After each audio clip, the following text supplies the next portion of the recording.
जय श्री राम दोस्तों, Shri Ram institute of competition के यूट्यूब चैनल में आपका स्वागत है। पिछली वीडियो में मैंने आप लोगों को शेरशाह सूरी और हुमायूं के बारे में परिचित करा दिया है। शेरशाह सूरी और हुमायूं से हम लोग अवगत हो चुके हैं और पिछली वीडियो में जब मैंने शेरशाह सूरी की थी तो मैंने आप लोगों को बता दिया था कि शेरशाह सूरी मुगल वंश से संबंधित नहीं था, सूरवंश से संबंधित था। लेकिन हुमायूं के साथ युद्ध होने के बाद कुछ समय के लिए जब उसका शासनकाल आ जाता है तो हुमायूं और अकबर के बीच के शासनकाल में जो शेरशाह सूरी का शासनकाल था, शेरशाह सूरी का समय था, उस गैप को भरने के लिए हम लोगों ने शेरशाह सूरी के बारे में बात की थी। और अब हमारी बात होगी अकबर की, जिसे भारत में एक महान सम्राट का दर्जा दिया जाता है, सहिष्णु सम्राट का दर्जा दिया जाता है। तो बच्चों आज हम बात करेंगे अकबर महान की, जिसका शासनकाल 1556 से 1605 तक माना जाता है।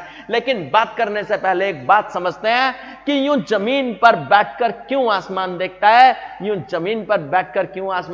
है, पंखों को खोल क्योंकि जमाना केवल उड़ान देखता है। और जिसने बोला कल दिन गया टल, जिसने बोला परसों बीत गए बरसों, जिसने बोला कल दिन गया टल, जिसने बोला परसों बीत गए बरसों, जिसने बोला आज उसने किया राज। तो बच्चों आज हम बात करेंगे अकबर की। तो बच्चों अकबर महान 1556 से 1605 तक इसका शासनकाल होता है। बच्चों अकबर का जो बचपन का नाम था, असली नाम था, वो था बदरुद्दीन। जलालुद्दीन भी होगा, जलाल भी होगा, लेकिन अकबर के बचपन का नाम सबसे पहले जो हम बात करते हैं वो क्या था? बदरुद्दीन था। मैं बताऊंगा जलालुद्दीन कब होता है। ये अकबर के बचपन का नाम जलालुद्दीन और बदरुद्दीन था, ठीक है ना बच्चों? जलालुद्दीन भी होगा। 15 अक्टूबर 1542 को अकबर का जन्म होता है।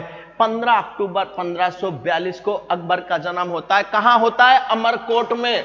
कहां होता है? अमरकोट में होता है। और कौन से राजा के यहां पर होता है? राणा वीर साल के, ठीक है?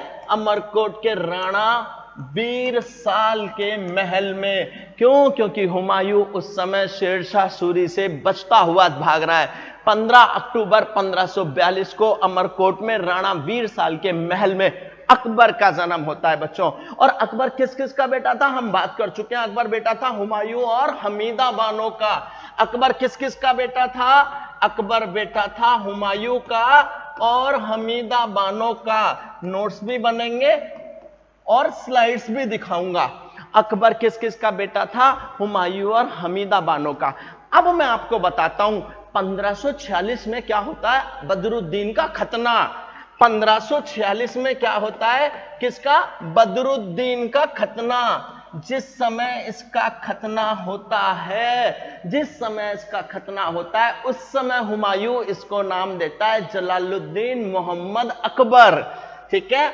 जिस समय इसका खतना होता है हुमायूं इसको क्या नाम देता है? जलालुद्दीन, ठीक है? तो अब जलालुद्दीन को ये जलाल भी कहा जाएगा, जलालुद्दीन मोहम्मद अकबर। जलालुद्दीन मोहम्मद अकबर ये किस समय नाम मिला है? इसको इसके खतने के समय मिला है। बच्चों सिकंदर सूरी से सरहिंद के युद्ध के दौरान ही हुमायूं ने 1555 में इसको अपना युवराज घोषित कर दिया था। 1555 में युवराज घोषित कर दिया। किसको? अकबर को। किसने किया? हुमायूं ने, ठीक है ना? और ये वाला जो 1555 वाला युद्ध था ये किस किस के बीच हुआ था? सिकंदर सूरी। 1555 बात कर चुके हैं हम इस बारे में हम हुमायूं की वीडियो में भी और शेरशाह सूरी की वीडियो में भी बात कर चुके हैं।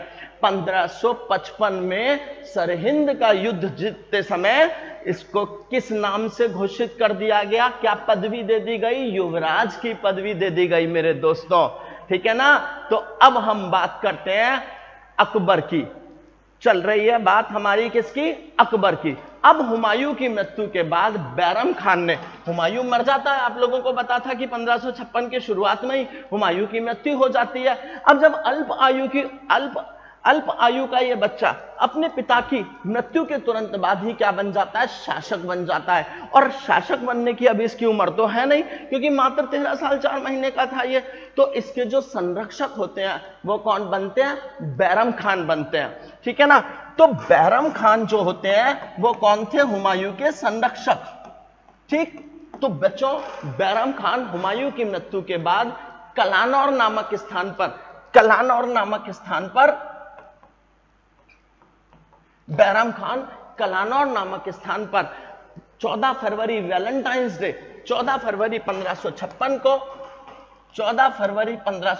को क्या कर देते हैं? अकबर का राज्याभिषेक करा देते हैं, अकबर का राज्याभिषेक करा देते हैं, ठीक है। एक बार दोबारा से समझ लीजिए सारी की सारी बातें। 15 अक्टूबर 1542 को अकबर का जन्म होता है। अकबर हमीदा बानो और हुमायूं का बेटा होता है। जब इसका खतना होता है तब इसका नाम रखा जाता है जलालुद्दीन मोहम्मद अकबर। 1555 में सरहिंद का युद्ध जीत लेता है। कौन? हुमायूं जीत लेता है।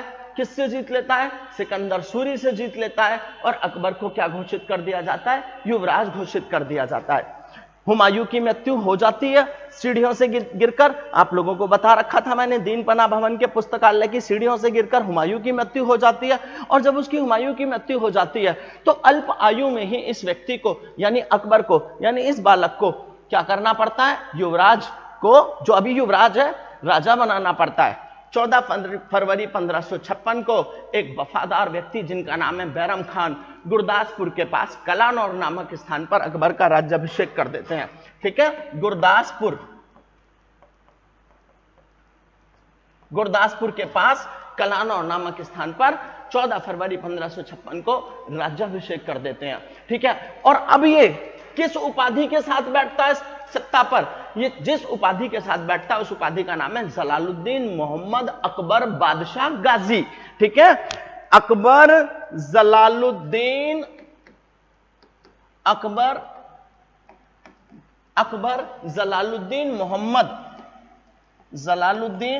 मोहम्मद, ठीक है ना, अकबर बादशाह गाजी, जलालुद्दीन मोहम्मद अकबर बादशाह गाजी। दोबारा से सुन लो, ठीक है। इस उपाधि के साथ गद्दी पर बैठते हैं। जलालुद्दीन मोहम्मद अकबर बादशाह गाजी की उपाधि के साथ ये गद्दी पर बैठते हैं। और जिस समय ये गद्दी पर बैठते हैं मेरे भाइयों, कितने साल की उम्र है? मात्र 13 साल 4 महीने का बालक है। 13 साल 4 महीने का बालक है। और इस बालक के जो संरक्षक हैं, गार्जियन हैं, कौन है? इस बालक के संरक्षक कौन है? बैरम खां है, एक वफादार व्यक्ति, ठीक है।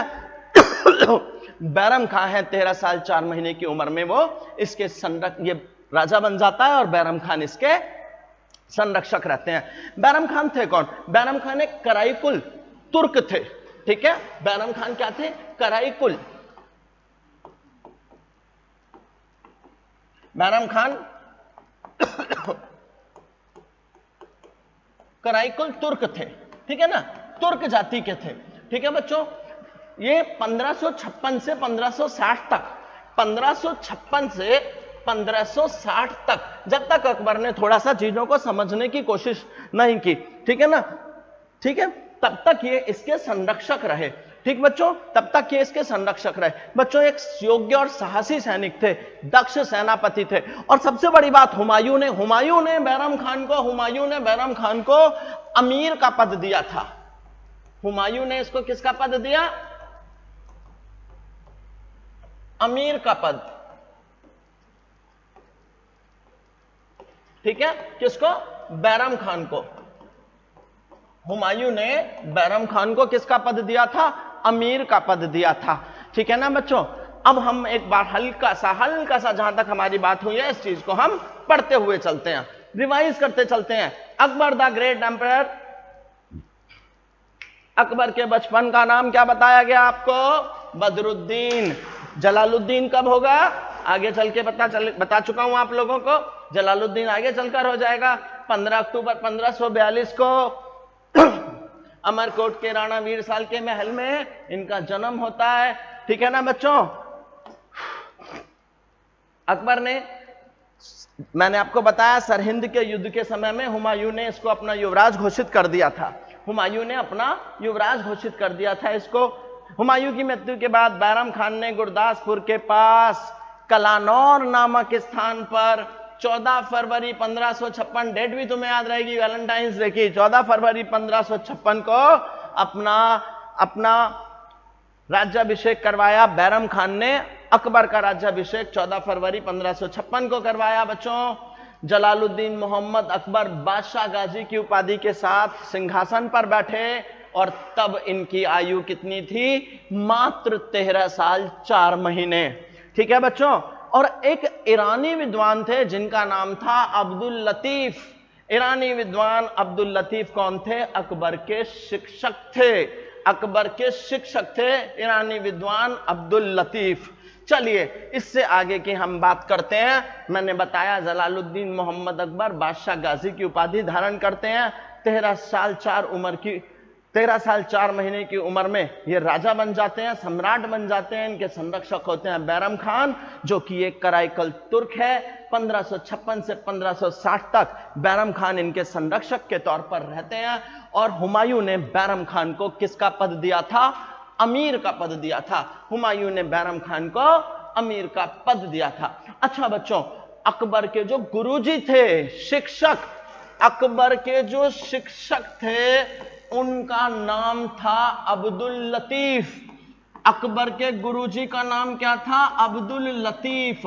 और बच्चों मैं आपको बता दूं, ये जो अब्दुल लतीफ जी हैं ये ईरानी विद्वान थे। अब्दुल लतीफ कौन थे? बहुत बड़े विद्वान थे जो कि अकबर के शिक्षक रहे। हालांकि अकबर अनपढ़ रहा, लेकिन अन्य चीजों का ज्ञान देने के लिए जो इसके गुरुजी थे, क्योंकि देखिए बच्चे के पढ़ने की जो उम्र होती है 5, 6, 7, 8, 9, 10 साल वाली, उस उम्र में तो अकबर उन परिस्थितियों से गुजर रहा था कि उसके जो पिताजी थे वो अपने आप को बचाते हुए घूम रहे थे, अपने आप के लिए संघर्ष कर रहे थे, सत्ता को दोबारा पाने की कोशिश कर रहे थे। तो उस समय अकबर की पढ़ाई ठीक से नहीं हो पाई। इसीलिए इतिहास में बहुत सारी जगह यह कहा जाता है कि अकबर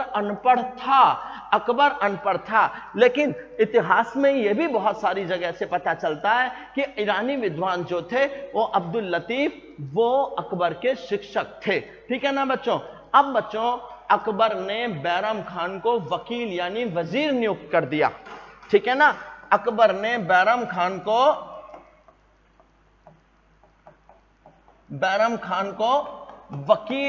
वकील कहा जाता था, वजीर को वजीर नियुक्त कर दिया। बैरम खान इनके संरक्षक रहे हैं। ठीक है ना। और बच्चों खान खाना की उपाधि दी भी, खान ए खाना।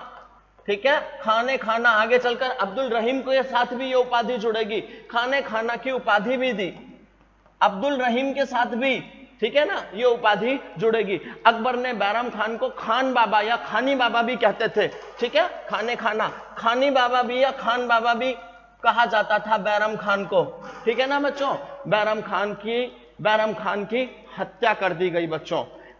ठीक, जब लोग ये कहते हैं कि अकबर को ये लगने लगा कि सत्ता के ऊपर प्रभुत्व बैरम खान का है, वैचारिक मतभेद होने लगे, तो बहुत सारे लोग ये कहते हैं कि मुबारक खान नामक एक व्यक्ति ने मक्का की तीर्थ यात्रा के दौरान इनकी हत्या कर दी थी और हत्या एक साजिश थी। तो देखिए बच्चों, इतिहास में जिस समय ये घटनाएं घटी, ना आप मौजूद थे ना मैं मौजूद था। सबसे बड़ी चीज है जो उस समय के इतिहासकारों के द्वारा लिखा गया वर्णन, अलग अलग किताबों में, अलग अलग पुस्तकों में, अलग अलग इतिहासकारों ने जो वर्णन किया है, इतिहास के लिए हमें उसी के ऊपर निर्भर रहना पड़ता है। तो ऐसा कहा जाता है कि मक्का की तीर्थ यात्रा के दौरान, ठीक है, मक्का की तीर्थ यात्रा के दौरान पाटन नामक स्थान पर, मक्का की तीर्थ यात्रा के दौरान पाटन नामक स्थान पर, ठीक है ना, कौन सी जगह पर? पाटन नामक स्थान पर मुबारक खान नामक व्यक्ति ने बैरम खान की हत्या कर दी थी। बैरम खान की यानी खानी बाबा की खानी बाबा की क्या कर दी थी? हत्या कर दी थी, जिनको अकबर ने वजीर भी बना रखा था। ठीक है ना बच्चों? तो उम्मीद करता हूं यहां तक की बात तुम्हें समझ में आ रही होगी। मक्का की तीर्थ यात्रा के दौरान पाटन नामक स्थान पर मुबारक खान नामक एक व्यक्ति ने साजिश के तहत बैरम खान की हत्या कर दी थी। अच्छा बच्चों, धार्मिक रूप से अकबर सहिष्णु था। अकबर धार्मिक रूप से सहिष्णु माना जाता है। धार्मिक रूप से सहिष्णु माना जाता है। ठीक, सहिष्णु का मतलब सभी धर्मों को लगभग सम्मान देने वाला। ठीक है ना? तो सभी धर्मों के बीच सद्भाव कायम करना चाहता था। सभी धर्मों को आपस में प्यार से रखना चाहता था और बहुत हद तक इसको इस काम में सफलता भी मिली। 5 नवंबर 1556, 5 नवंबर 1556, इस क्वेश्चन को अपने दिमाग की खोपड़ी में फिट कर लो। पानीपत की दूसरी लड़ाई, 5 नवंबर 1556 को पानीपत की दूसरी लड़ाई होती है बच्चों। पानीपत की दूसरी लड़ाई 5 नवंबर 1556 को। पहली लड़ाई के बारे में मैंने बता रखा है। पहली लड़ाई किसने लड़ी थी? अकबर के दादाजी, कौन? बाबर। पानीपत की पहली लड़ाई बाबर और इब्राहिम लोदी के बीच हुई थी 1526 में। आप लोगों को पहले भी बताया जा चुका है। 1526 में बाबर आया, पानी पिया, खाना खाया, चंदेरी गया घाघरा पहनकर। 1526 में पानीपत की पहली लड़ाई हुई थी बाबर और इब्राहिम लोदी के बीच, और वहीं से मुगल वंश की नींव पड़ी थी। तो 5 नवंबर 1556 को पानीपत की दूसरी लड़ाई हुई। दोस्तों, ये लड़ाई किस किस के बीच हुई? अकबर और हेमू के बीच में। अकबर और हेमू के बीच में। बच्चों, ये हेमू भी एक बहुत महान राजा था, बहुत महान राजा था। इसकी आंख में तीर लगने के कारण इसकी सेना में भगदड़ मच गई थी बच्चों, और इसी वजह से हेमू को पकड़कर उसकी हत्या कर दी गई थी। वरना हेमू को भी बहादुर राजाओं में शुमार किया जाता है। ठीक है ना बच्चों? अपने साम्राज्य में धार्मिक सद्भाव कायम करने के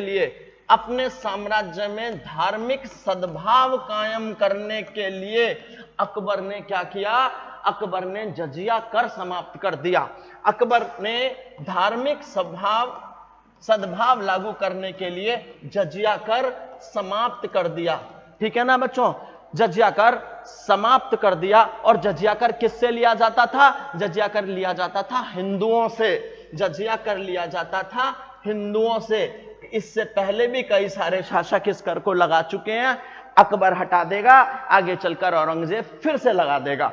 ठीक है बच्चों? तो ये चाहता था कि मैं धार्मिक रूप से सहिष्णु दिखाऊं अपने आप को, ये धार्मिक सद्भाव कायम करना चाहता था दोस्तों। तो इसने हिंदुओं से लिए जाने वाले जजिया कर को समाप्त कर दिया था।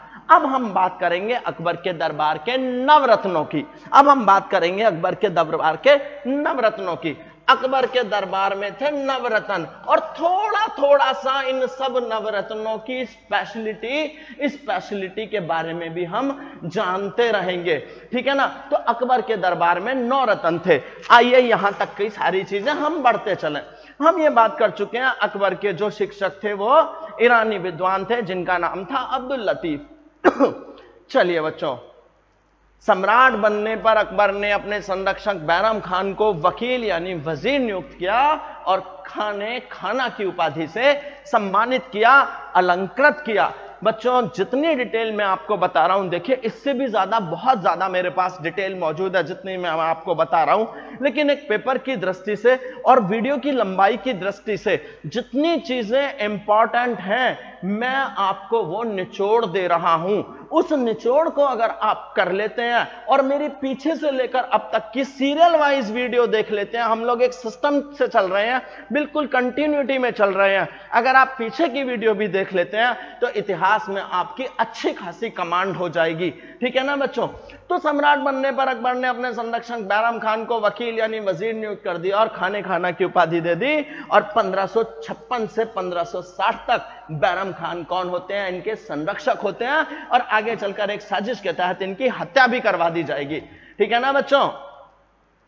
चलिए, एक साजिश के तहत इनकी हत्या भी करवा दी जाएगी। ठीक, चलिए, खाने खाना की उपाधि से अलंकृत किया। अकबर ने बैरम खान को बाबा की उपाधि से भी नवाजा, बाबा की उपाधि से नवाजा। और बच्चों, मक्का की तीर्थ यात्रा के दौरान ही पाटन नामक स्थान पर मुबारक खान नामक एक व्यक्ति ने साजिश के तहत बैरम खान की हत्या कर दी। तो बच्चों, आपको बैरम खान के बारे में पता चल गया कि एक साजिश के तहत बैरम खान मारे गए।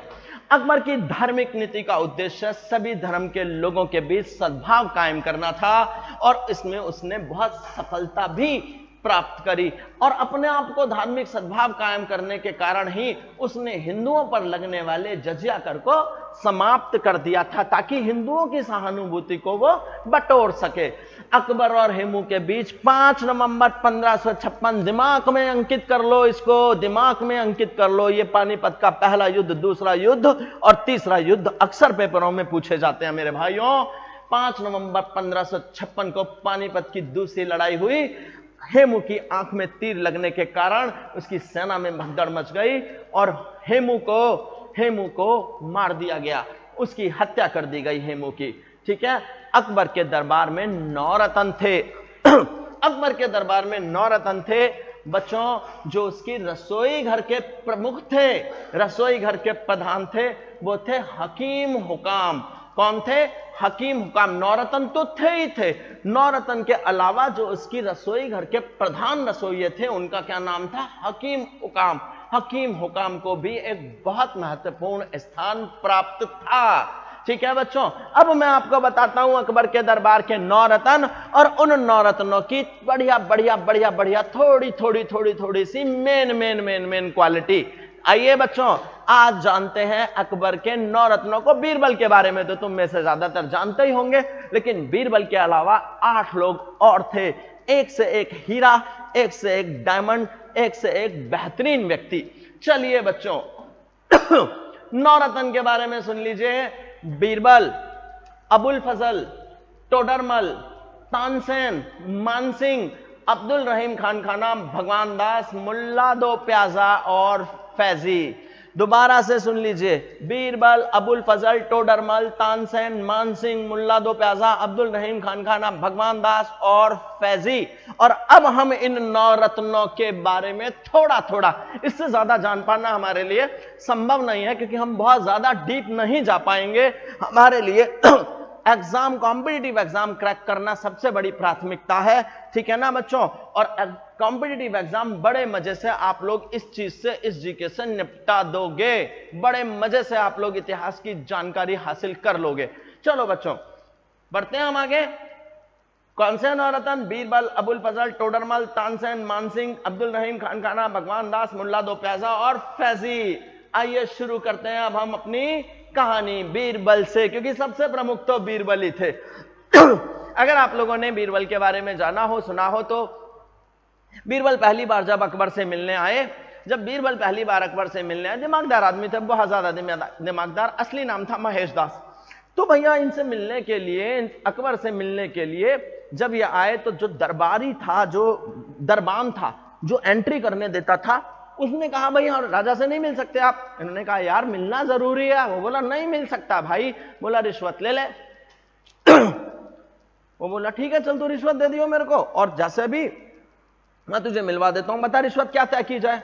बीरबल बोले भाई एक काम कर, जो भी मुझे राजा सम्मान में धन देगा आधा आधा कर लेंगे। भाई दरबारी बड़े मजे से तैयार हो गया, दरबान बड़े मजे से तैयार हो गया। बोला जा डन, बिल्कुल पक्की बात, आधा आधा कर लेंगे, 50-50। जब बीरबल अकबर से मिले, अकबर बड़ा प्रभावित हुआ। अकबर ने कहा हाँ भाई बीरबल बता क्या चाहिए तेरे को? हाँ भाई महेश दास तुझे क्या चाहिए? महेश दास बोला जी मुझे 100 कोड़े मार दो। अकबर हंसा बड़े मजे से। अकबर बोला यार मैं तुझे इनाम दे रहा हूं और तू कोड़े की बात कर रहा है। बोला जी जो तुम्हारा दरबान है वो इतना भ्रष्ट है, उसने मुझसे ये वादा करा है कि जो भी तुझे इनाम मिलेगा आधा आधा करेंगे, तो 50 कोड़े मुझ में मारो और 50 कोड़े उसमें मारो, आधा आधा हो जाएगा इनाम। अकबर समझ गया कि मेरे यहां पर ये व्यक्ति भ्रष्ट है। दरबान को मिलाया, बढ़िया करके कोड़े मारे गए और उसकी विद्वता से प्रभावित हो गया कि ये लड़का बड़ा विद्वान है। और आगे चलकर बीरबल अकबर का इतना इतना ज्यादा घनिष्ठ सहयोगी हो गया कि अकबर बीरबल के चुटकुले, अकबर बीरबल के किस्से, अकबर बीरबल की कहानियां उत्तर भारत में बड़े चटखारे ले लेकर सुनी जाती हैं और बीरबल की चतुराई के बारे में दुनिया भर की पुस्तकें हैं और छोटे छोटे बच्चों के लिए अकबर बीरबल की कहानियां हैं कि किस तरह हिंदी में उल्लू बनाया करता था बीरबल अकबर का। ठीक है ना। अब उन किस्से कहानियों में कितना दम है कितनी हकीकत है ये तो इतिहास जाने, लेकिन ये सच है कि बीरबल की विद्वता की जो मिसाल है वो आज तक दी जाती है। तो बीरबल का जन्म 1528 से 1586, ठीक है, बीरबल का जन्म, बीरबल का जो कार्यकाल है, ठीक है, 1528 से 1586। चलिए बीरबल को छोड़ दीजिए, 1528 में इसका जन्म हुआ, 1586 में इसकी मृत्यु हुई। अब हम बात करते हैं बीरबल का जन्म कालपी में हुआ, कालपी में 1528 में हुआ, ठीक है, और मृत्यु क्या बताई मैंने, मृत्यु क्या बताई 1586, कालपी में हुआ 1528 में हुआ।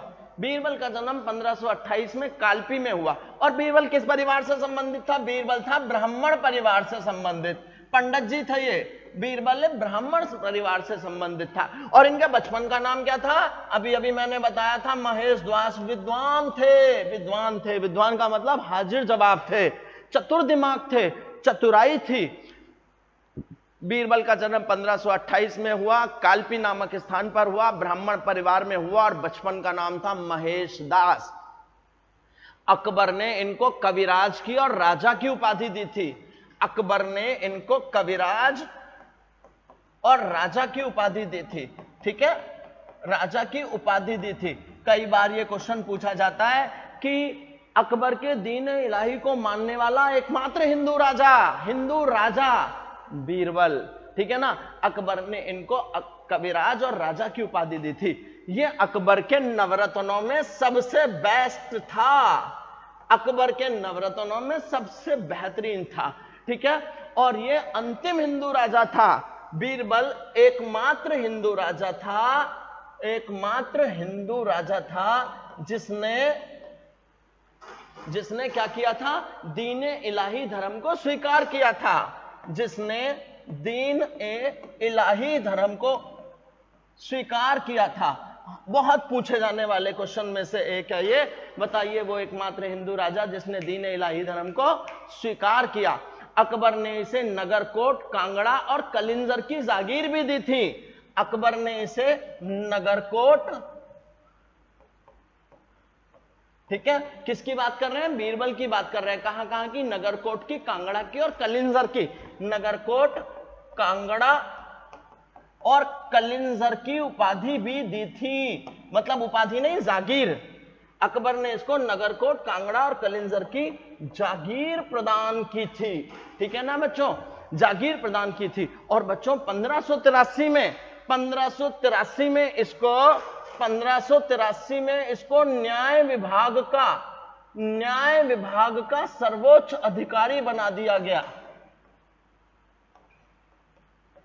ठीक, किसको, बीरबल को 1583 में बीरबल को 1583 में न्याय विभाग का सर्वोच्च अधिकारी बना दिया गया। 1586 में बीरबल की हत्या हो जाती है, ठीक है बच्चों, 1586 में क्या होता है, बीरबल की हत्या हो जाती है, ठीक, बीरबल की हत्या हो जाती है। तो बीरबल की हत्या से ज्यादा यह प्रश्न पूछा जाता है कि बीरबल की हत्या किस क्रम में हुई थी।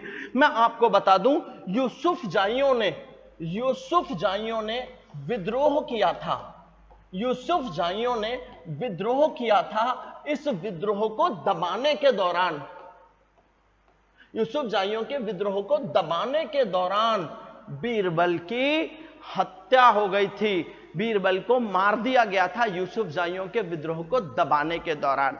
अब हम बात करते हैं दूसरे व्यक्ति के बारे में। हम लोगों ने बीरबल के बारे में सारी कुछ चीजें जान ली, मैं एक बार लास्ट में रिवीजन करा दूंगा, आप लोगों को थोड़ा सा रिवाइज करा दूंगा। मैं अभी सारे नवरत्नों को लेता हुआ चलता हूं, ठीक है। तो बच्चों बीरबल तक की हम बात कर लेते हैं, उससे आगे बढ़ेंगे, ठीक। बीरबल का जन्म कालपी में हुआ, 1528 में हुआ, ब्राह्मण परिवार में हुआ, बचपन का नाम महेश दास, कविराज कविराज और राजा की उपाधि दी थी, कविराज और राजा की उपाधि दी थी। और ये अकबर के नवरत्नों में सबसे ज्यादा प्रसिद्ध था। ठीक है बच्चों, बीरबल पहला और अंतिम हिंदू राजा था, बीरबल पहला और अंतिम हिंदू राजा था जिसने दीन इलाही धर्म स्वीकार किया। और अकबर ने उसे नगरकोट की, कांगड़ा की और कलिंजर की जागीरें भी दे दी थी। और 1583 में क्या किया था, 1583 में इसको न्याय विभाग का सर्वोच्च अधिकारी बना दिया गया। और 1586 में बीरबल की हत्या हो गई। कब हो गई, यूसुफजाइयों के विद्रोह को दबाने के दौरान इसकी हत्या कर दी गई। अब हम दूसरे व्यक्ति की बात करते हैं, अबुल फजल की। अबुल फजल के बारे में बात चलेगी हमारी अब इससे आगे। ठीक है, यह अकबर का मुख्य सलाहकार था, सचिव था और इतिहासकार था। अकबर का मुख्य सलाहकार था, सचिव था, इतिहासकार था। बच्चों, दीन इलाही का अबुल फजल के बारे में हम बात करते हैं। मैंने आपको बता दिया, इतिहासकार है, ठीक है। अकबर का मुख्य सलाहकार भी है, अकबर का सचिव भी है और ये दीन इलाही धर्म का मुख्य पुरोहित है। अबुल फजल दीन ए इलाही धर्म का मुख्य पुरोहित है। क्या है, अबुल फजल दीन इलाही धर्म का मुख्य पुरोहित है। ठीक है ना बच्चों, दीन इलाही धर्म का मुख्य पुरोहित है। और सबसे बड़ी बात, आईने अकबरी लिखता है। क्या लिखी है इसने, आईने अकबरी किसने लिखी, अबुल फजल ने लिखी। आईने अकबरी किसने लिखी, अबुल फजल ने लिखी। अकबरनामा किसने लिखी, अबुल फजल ने लिखी। आईने अकबरी और अकबरनामा अबुल फजल ने लिखी। और अबुल फजल के बड़े भाई का नाम क्या है, फैजी। ठीक है, इसका बड़ा भाई कौन है, फैजी। अबुल फजल का बड़ा भाई का क्या नाम है बच्चों, फैजी। और फैजी क्या है, फैजी अकबर के दरबार में राजकवि है। फैजी अकबर के दरबार का राजकवि है। अकबर के दरबार का राजकवि फैजी अबुल फजल के बड़े भाई थे। ठीक है बच्चों, अब हम इसके बाद अगले व्यक्ति के बारे में बात करते हैं, टोडरमल। अगले व्यक्ति कौन, टोडरमल। ठीक है बच्चों, टोडरमल उत्तर प्रदेश के क्षत्रिय कुल में जन्मे थे। यूपी में उत्तर प्रदेश ही लिख लेते हैं, क्षत्रिय कुल में इनका जन्म हुआ था। ठीक है, टोडरमल का जन्म क्षत्रिय कुल में हुआ था बच्चों। वो 1582 में अकबर के प्रधानमंत्री बनते हैं। 1582 में कौन बनते हैं, टोडरमल प्रधानमंत्री बनते हैं। और बच्चों, अकबर की जो राजस्व प्रणाली है, वो पूरी की पूरी राजस्व प्रणाली, भू राजस्व व्यवस्था कौन संभालता है, टोडरमल संभालते हैं। ठीक है, टोडरमल एक सैनिक हैं, ठीक, एक सैनिक हैं, सेना नायक के रूप में भी, सैनिक भी हैं, सेना नायक के रूप में भी अपनी सेवा देते हैं। ठीक, टोडरमल सैनिक हैं, सेना नायक की अपनी सेवाएं देते हैं। और भू राजस्व व्यवस्था को सुधारने में मोस्ट इंपॉर्टेंट, सबसे ज्यादा इंपॉर्टेंट जो इनका काम है, वो दहसाल बंदोबस्त वगैरह जो है वो सब इन्हीं का होगा। मनसबदारी प्रथा भी यही चलाएंगे। भू राजस्व व्यवस्था संभालने में भी सबसे बड़ा योगदान किसका है, राजा टोडरमल का। 1589 में टोडरमल स्वर्ग सिधार जाते हैं बच्चों। 1589 में टोडरमल स्वर्ग सिधार जाते हैं। और एक बात और जो इतिहासकार कहते हैं, टोडरमल पहले शेरशाह सूरी के दरबार में भी कार्य कर चुके थे। शेरशाह सूरी के दरबार में भी टोडरमल कार्य कर चुके थे। अब इसके बाद बात आती है फैजी की। फैजी, अभी बात बताइए आपको, फैजी जो थे अबुल फजल के बड़े भाई थे। ये दीन इलाही के कट्टर समर्थक थे। दीन ए इलाही के कट्टर समर्थक थे। फैजी दीन ए इलाही के कट्टर समर्थक माने जाते हैं बच्चों। फैजी दीन इलाही के कट्टर समर्थक माने जाते हैं। और अब बात आती है संगीत सम्राट तानसेन की। अब बात आती है संगीत सम्राट तानसेन की। बच्चों, तानसेन का जन्म 1506 में ग्वालियर में हुआ। ठीक, तानसेन का जन्म कब हुआ? 1506 में हुआ। कहां हुआ? ग्वालियर में हुआ। बच्चों, आज भी इनकी समाधि कहां पर है? आज भी इनकी समाधि ग्वालियर में है। ठीक है ना, 1546 में ग्वालियर में हुआ। कैसे परिवार में हुआ? ब्राह्मण परिवार में हुआ। और असली नाम क्या होता है तानसेन का? रामतनु पांडे। असली नाम क्या है तानसेन का? रामतनु पांडे। पांडे ब्राह्मण होते हैं, ठीक है ना। ग्वालियर के एक ब्राह्मण परिवार में हुआ और इनका असली नाम था रामतनु पांडे। कई सारे रागों का निर्माण इन्होंने किया था। कई सारे रागों का निर्माण इन्होंने किया। बच्चों, तानसेन के समय में ही ध्रुपद गायन शैली, इसके समय में ही ध्रुपद गायन शैली आज भी गायन की सबसे बेहतरीन संगीत श्रेणियों में से एक मानी जाती है, ध्रुपद गायन श्रेणी। इसकी जो विकास हुआ तानसेन के काल में हुआ। बच्चों, अकबर ने तानसेन को कंठाभरण वाली विलास, क्या अकबर ने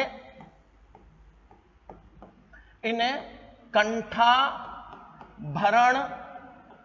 वाणी विलास, ठीक है, पूरी की पूरा नाम याद रखना, कंठाभरण वाणी विलास की उपाधि दी थी। मोस्ट इंपॉर्टेंट क्वेश्चन आता है, अकबर ने तानसेन को कौन सी उपाधि से सम्मानित किया था? कंठाभरण वाणी विलास। कंठाभरण वाणी विलास की उपाधि तानसेन को दी थी। बहुत इंपॉर्टेंट है बच्चों। इनकी जो तानसेन की मुख्य कृतियां थी, मियां की टोड़ी, तानसेन की मुख्य कृतियां, एक सेकंड बच्चों, तानसेन की मुख्य कृतियां क्या थी? तानसेन की मुख्य कृतियां थी मियां की टोड़ी,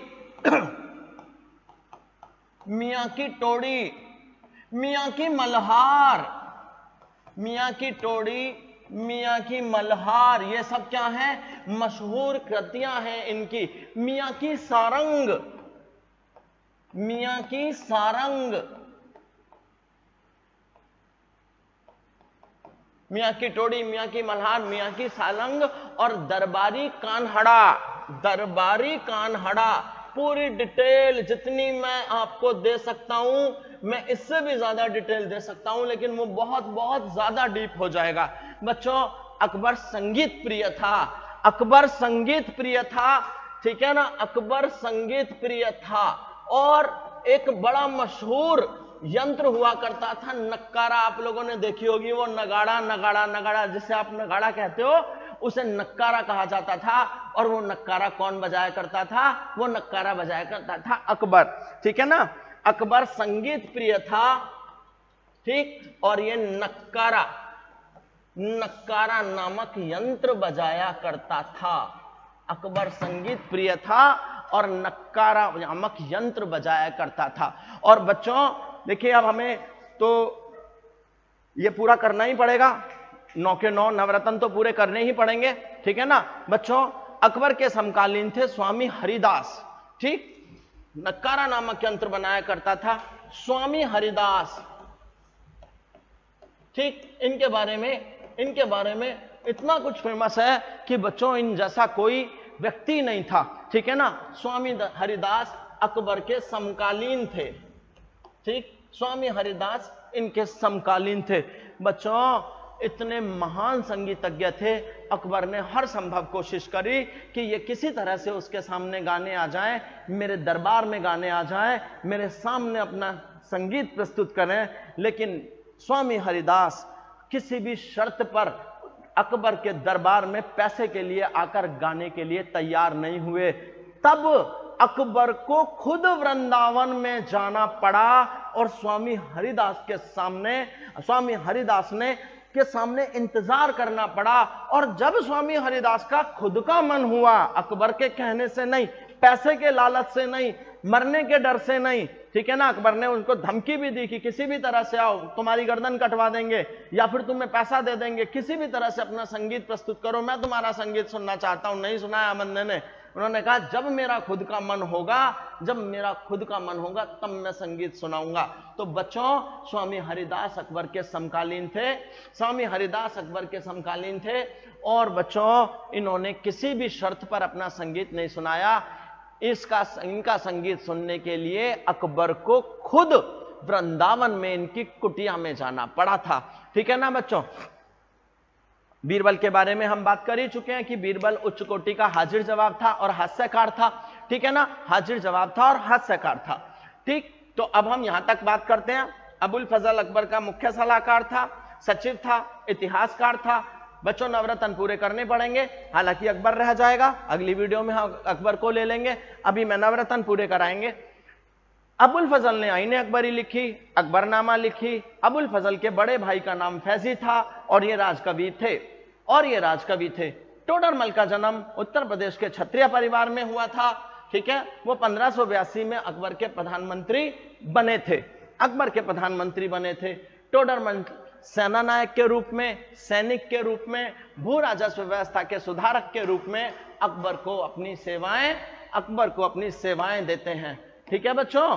फैजी ने दीन इलाही धर्म के कट्टर समर्थक थे। 1595 में उनकी मृत्यु हो गई।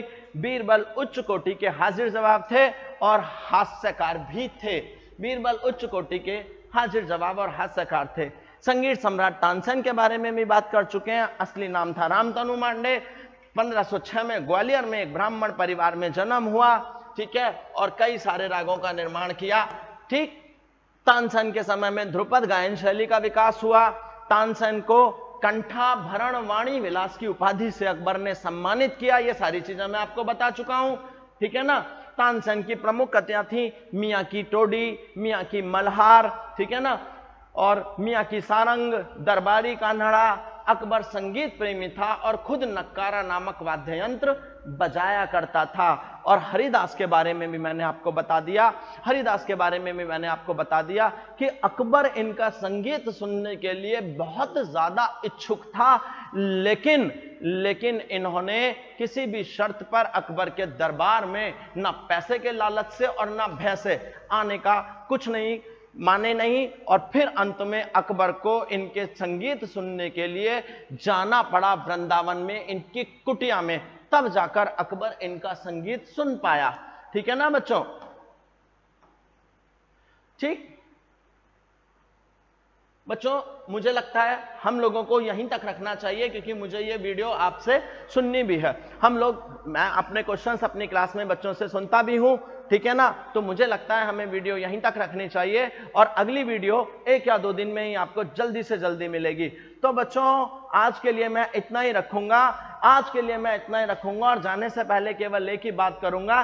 सपने उनके पूरे नहीं होते जिनके बाप बड़े होते हैं। सपने उनके पूरे नहीं होते जिनके बाप बड़े होते हैं। सपने उनके पूरे होते हैं जो जिद पर अड़े होते हैं, नौकरी पाने की जिद पर अड़े होते हैं, अपने आप को प्रूव करने की जिद पर अड़े होते हैं, अपने अस्तित्व को सिद्ध करने की जिद पर अड़े होते हैं। ये जीवन है साहब, उलझोगे नहीं तो सुलझोगे कैसे। ये जीवन है साहब, उलझोगे नहीं तो सुलझोगे कैसे, और निखरोगे नहीं, बिखरोगे नहीं तो निखरोगे कैसे। क्या बोला? जीवन है साहब, उलझोगे नहीं तो सुलझोगे कैसे, और बिखरोगे नहीं तो निखरोगे कैसे। समय मत लगाओ तय करने में, समय मत लगाओ तय करने में कि तुम्हें क्या करना है, समय मत लगाओ तय करने में कि तुम्हें क्या करना है, वरना समय तय कर देगा कि तुम्हारा क्या करना है। इसीलिए आज के लिए इतना ही, और अकबर की सेकंड वीडियो के साथ बहुत जल्दी आप लोगों से मिलता हूं। जय श्री राम, जय हिंद, जय श्री राम। बच्चों, प्लीज किसी भी तरह से आप इन सब चीजों को अच्छे से करो। मंजिल आपकी कदम चूमेगी, सफलता आपके कदम चूमेगी, गवर्नमेंट जॉब खुद तुम्हारे पीछे दौड़ती हुई आएगी अगर तुमने अपना 100% इस चीज को दिया। तो अगर अच्छे से तैयारी करोगे तो नौकरी अवश्य तुम्हारे चरणों में होगी। तो बच्चों, आज के लिए इतना ही काफी है, और मुझसे जुड़े रहिए। Shri Ram institute of competition के चैनल को लाइक कीजिए, सब्सक्राइब कीजिए और अपने दोस्तों के साथ शेयर कीजिए। जय श्री राम बच्चों।